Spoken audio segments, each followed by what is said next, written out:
University के chancellor आदरणीय BS Yadav ji, professor Maheshwari जी और उपस्थित सभी अध्यापकगण, मेरे साथी लेखक पृथ्वीराज और यहाँ पर उपस्थित सभी विद्यार्थी। न मृत्युर न शंका न मे विख्याति वेदा, पिता नैव मे नैव माता न जन्मा, न बंधुर न मित्र गुरु नैव शिष्यम, चिदानंद रूपम शिवोम शिवोम। निर्वाण शतकम से लिख लिया गया ये जो पद्य है, ये हमारे जीवन का मूल मंत्र के रूप में लिया जा सकता है।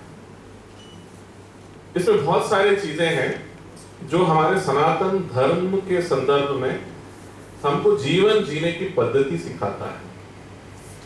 यादव जी ने अपने शुरुआत के शब्दों में कहा था कि हमको इस तरह के कार्यक्रम करने की आवश्यकता क्या है। आप अधिकांश जो यहाँ विद्यार्थी बैठे हैं, आप जिस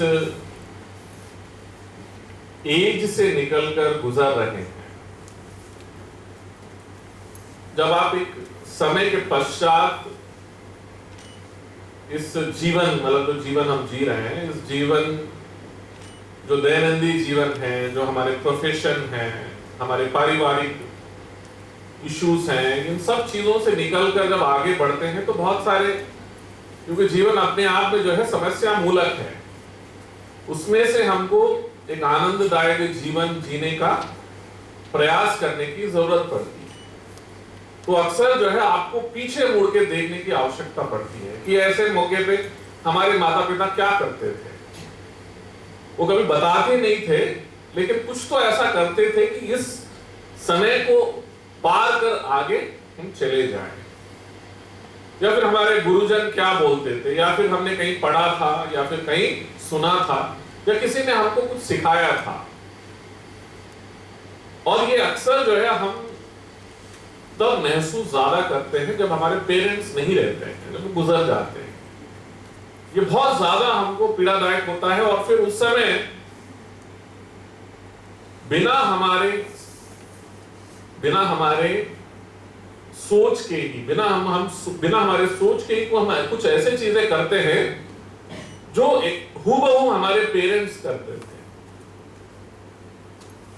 वो क्यों ऐसा करते हैं, पृथ्वी ने अभी अपने बहुत कम शब्दों में, यद्यपि बहुत अच्छे ज्ञानी हैं, बहुत कम समय में, लाइफ टाइम में बहुत कुछ उन्होंने पढ़ा है, सीखा है। उन्होंने कहा है कि हमारे जो जीन्स हैं, हमारे जो स्ट्रक्चर है, उस स्ट्रक्चर में बहुत सारी चीजें वो भी निकल कर आते हैं जो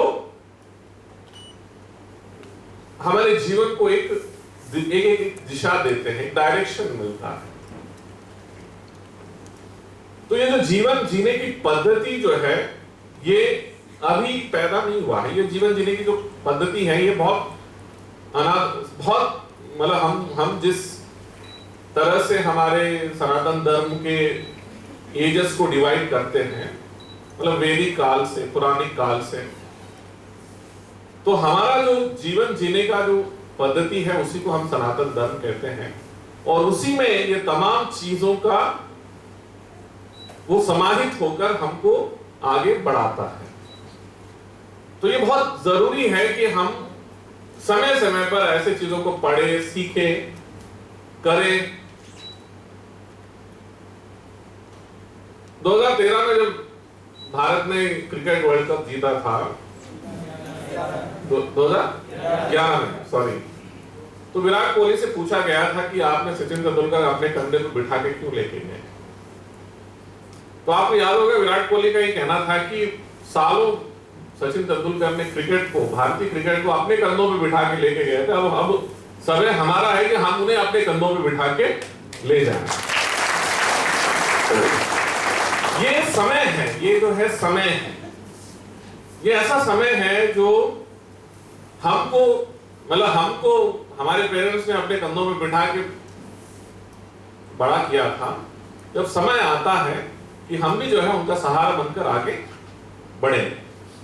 तो हम ये सनातन धर्म के बहुत सारे चीजों को लेकर ये जो पुस्तक में हम लिखते हैं, अब लिखना आसान नहीं है जब तक आप खुद को नहीं समझ पाते हैं, और जो हमारे आसपास जो हमारे जीवन में बहुत सारे लोगों को जिनको समझते हैं, उनको पढ़ते हैं, जब तक हम उनको नहीं पढ़ते हैं हम कुछ लिख नहीं पाते।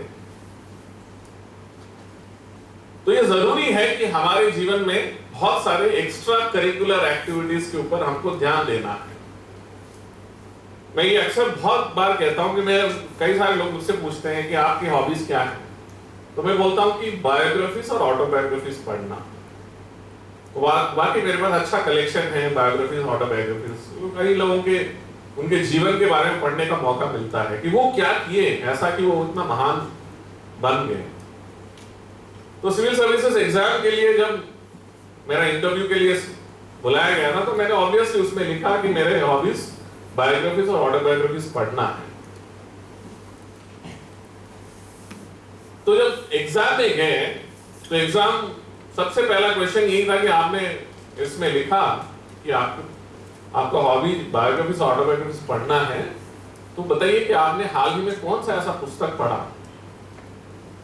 मैं इस बात को इसलिए जिक्र कर रहा हूं कि आपके जीवन में एग्जाम्स जो भी होते हैं, हम सबके जीवन में जो भी एग्जाम्स होते हैं, ये प्री स्क्रिप्टेड है, मतलब पहले से ही उसका स्क्रिप्ट लिखा रहता है। क्योंकि हम जो करते हैं वही हम बनते हैं, अक्सर यही बोला जाता है। तो हमसे वही पूछा जाता है जो आपने जो किया है। तो हमने लिखा कि ऑटोबायोग्राफीज और बायोग्राफीज पढ़ना, तो उन्होंने पूछा कि हमने यस सर मैंने एलेक्स हेली का रूट्स पढ़ा है। तो बोले क्या ऐसा उसमें आपको लगा कि आपको अच्छा लगा वो पुस्तक। तो हमने बताया कि किस तरह से स्लेवरी, अफ्रीकन जो ब्लैक्स हैं उनके बारे में किस तरह का स्लेवरी एग्जिस्टेंस में था, और किस तरह का अफ्रीका से 7 पीढ़ी एक व्यक्ति अपने पुरखों को जानने के लिए 7 पीढ़ी पीछे गया और अफ्रीका के उस गांव तक गया जहां उसका 7 पीढ़ी पहले वहां से उठा के अमेरिकन ने उनको स्लेवरी के रूप में लेकर आए। तो मैं इसलिए जिक्र कर रहा हूं कि वो मेरा 1 घंटे के एग्जाम में क्वेश्चन आंसर सेशन में आधा घंटा इसी में चला गया था। तो पूछते गए, मैं बताता गया, और ऑब्वियसली ये हुआ कि बहुत अच्छे मार्क्स मिले और सिविल सर्विसेज के टॉपर रहे और आईएएस अफसर बन गए। पर मैं कह रहा हूं कि हमको इंजीनियरिंग, अभी आप इंजीनियरिंग कर रहे हैं, मैनेजमेंट कर रहे हैं, जो भी कर रहे हैं, बट उसके साथ साथ हमारे अपने जीवन को जो है बेहतर करने के लिए, क्योंकि एक समय आता है उसके बाद आपको जीवन बेहतर करने के लिए भी बहुत ऐसा कुछ प्रयास भी करेंगे तो शायद ही हो सकता है कि आप कुछ कर पाए। बचपन में मैं स्विमिंग नहीं सीखा, तो मुझे बहुत चाह थी कि स्विमिंग सीखना चाहिए, तो मेरे पेरेंट्स अलाउ नहीं किए थे। तो गांव में वो जो तालाब होता उसमें जाके कूदना रहता था। अनफॉर्चुनेटली हुआ कि जब हम कूदने गए थे उसी समय बच्चे का डेथ हो गया, तो हमारे पेरेंट्स कभी जाने ही नहीं दिए थे। बट उसका असर ये रहा कि अभी भी मैं स्विमिंग सीख रहा हूँ 12 साल से, मतलब 2/3 तो सीख लिया है, लेकिन अभी भी ट्राई कर रहा हूँ, क्योंकि एक मन में हमारे अंदर जो है एक वो रह जाता है, वो एक फियर फैक्टर जो रह जाता है वो रह ही जाता है। लेकिन जैसे मेरे बच्चे 3 साल के, मैंने ले जाके उनको तो पानी में डाल दिया कि भैया सीखना ही है तुमको, और 3 साल के बच्चों को डाला तो 1 साल के अंदर वो सीख लिया, अच्छा बढ़िया ऊपर से कूदते हैं, स्विमिंग करते हैं, पर मैं नहीं कर पाया। तो ये जो सीखने की जो ललक है, जो सीखने के हमारे अंदर जो जिज्ञासा, जैसे 2 साल का बच्चा, 2 साल से लेके 10 साल के बच्चा जो है पर डे 500 वर्ड सीख सकता है, लेकिन जो 20 साल का, 25 साल का, 30 साल का व्यक्ति उतने वर्ड सीख नहीं सकता है, क्योंकि हमारा जो ब्रेन का डेवलपमेंट होता है वो उसी समय होता है, जब डेवलप हो रहा है तो उसी समय सीखो। जो लैंग्वेजेस सीखना है, आदि शंकराचार्य अद्वैत के जो संस्थापक महापुरुष थे, 40 के वर्ष में उनका देहांत हो गया, लेकिन उस व्यक्ति ने इतना कुछ लिखा कि हम अपने जीवन काल मतलब 2-3 पीढ़ियां मतलब 2-3 साल हमारा उम्र भी लग जाए तब भी हम उसको कंप्लीट नहीं कर पाएंगे पढ़ने में और समझने में। तो उसका जो फॉर्मेटिव ईयर्स हैं वही समय होता है जब हम कुछ सीख सकते हैं। Languages, music, art, dance, drama, जो चीज आप अपने फॉर्मेटिव ईयर्स में सीख सकते हैं उसके बाद में शायद ही आप सीख पाएंगे। तो इसलिए हम ये प्रयास है कि पुस्तकें पढ़ना चाहिए, पढ़े उसके बाद लिखे, जो आपको लगता है लिखे। और एक इंदौर स्वच्छता के बारे में, स्वच्छ इंदौर में एक पुस्तक, 2 पुस्तकें आई हैं। तो ये मैंने अपने प्रशासनिक जीवन काल में जो अनुभव है कि बेटियां एक ऐसा लाडली लक्ष्मी योजना, एक सिंगल स्कीम कैसे 45 लाख बच्चियों के जन्म के लिए कारण बना है मध्य प्रदेश में। 45 लाख बच्चियों को उस स्कीम का लाभ मिलता है और 15 राज्यों ने उसको कॉपी किया है, एक सिंगल स्कीम को, और अपने अपने राज्य में उसको इंप्लीमेंट किया। और कैसे शिशु लिंगानुपात में बदलाव आया है, कैसे भ्रूण हत्याएं कम हुई है पिछले 20 साल में। इसका एक हमने अपने पुस्तक में एक रिसर्च डॉक्यूमेंट की तरह उसको प्रस्तुत किया। और स्वच्छ इंदौर जैसा एक शहर 2016-17 में पहली बार क्लीनेस्ट सिटी ऑफ कंट्री बना, अभी भी 5वीं बार अभी भी क्लीनेस्ट सिटी है। तो कैसे एडमिनिस्ट्रेशन ने एक कैंपेन चलाया और उस कैंपेन को नागरिकों के लिए उनको सौंप दिया। अब वो कैंपेन गवर्नमेंट नहीं चलाता है, नागरिक खुद अपने उस कैंपेन को चलाते हैं, उस सिटी को क्लीन रखते हैं। तो क्या स्ट्रैटेजीज होना चाहिए कि दूसरों को सीखने के लिए, समझने के लिए, और दूसरे सिटीज में इसका ऐसे विषय हैं, ऐसे इतिहास से संबंधित गतिविधियां हैं जो कभी उसका जिक्र कहीं आया ही नहीं।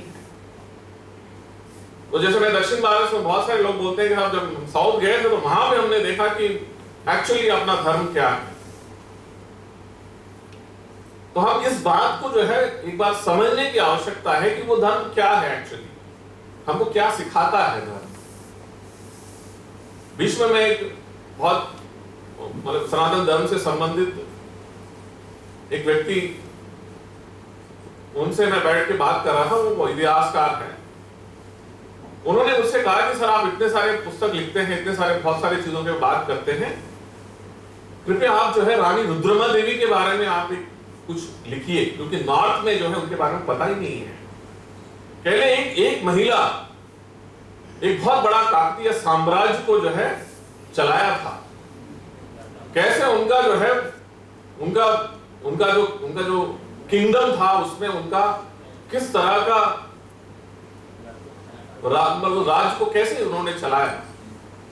तो हमारे हिस्ट्री बुक्स में थोड़ा सा जो है एक आधा चैप्टर लिख के उसको खत्म कर देते हैं, लेकिन हम जब अलेक्जेंडर के बारे में पढ़ते हैं या फिर किसी और ऐसे पाश्चात्य या वेस्टर्न लोगों के बारे में इतना ज्यादा पढ़ते हैं, तो हम हमारे ही देश के ऐसे लोगों के बारे में क्यों नहीं पढ़ पाते? क्यों उसका जो है बहुत ज्यादा व्याख्या हुआ। काशी तक पैदल अगर आपको कोई जाने के लिए बोले तो कितने लोग जा पाएंगे वहां तक? कितने लोग पैदल जाने के लिए इच्छुक रहेंगे कि हम 2000 किलोमीटर पैदल चलेंगे? तो ये यात्राएं जो थे ये केवल अंतिम यात्राएं नहीं थी, या फिर हम जो है वहां पहुंच के स्वर्ग प्राप्ति वाले यात्राएं नहीं थी। ये यात्राएं हमको अपने आप को पहचानने का और हमारे सनातन धर्म को समझने की यात्राएं थी। 2000 किलोमीटर चलना अपने आप में जो है कम से कम 2 साल लगेंगे, मिनिमम टू मिनिमम। और जब उस समय न रोड से न कोई व्यवस्थाएं थी, अगर व्यक्ति पैदल या फिर बैलगाड़ी से भी जाए तो कितने पड़ाव आपको गुजरने पड़ते थे, समझने पड़ते थे। तो आज के तारीख में मैं ये कहूंगा कि हम इस पुस्तक के बारे में जब लिखते समय हम इन्हीं चीजों का वर्णन कर रहे हैं कि हमारे भारतवर्ष में कितने ऐसे तीर्थ स्थल हैं जिनको हमें देखने जरूर जाना होगा।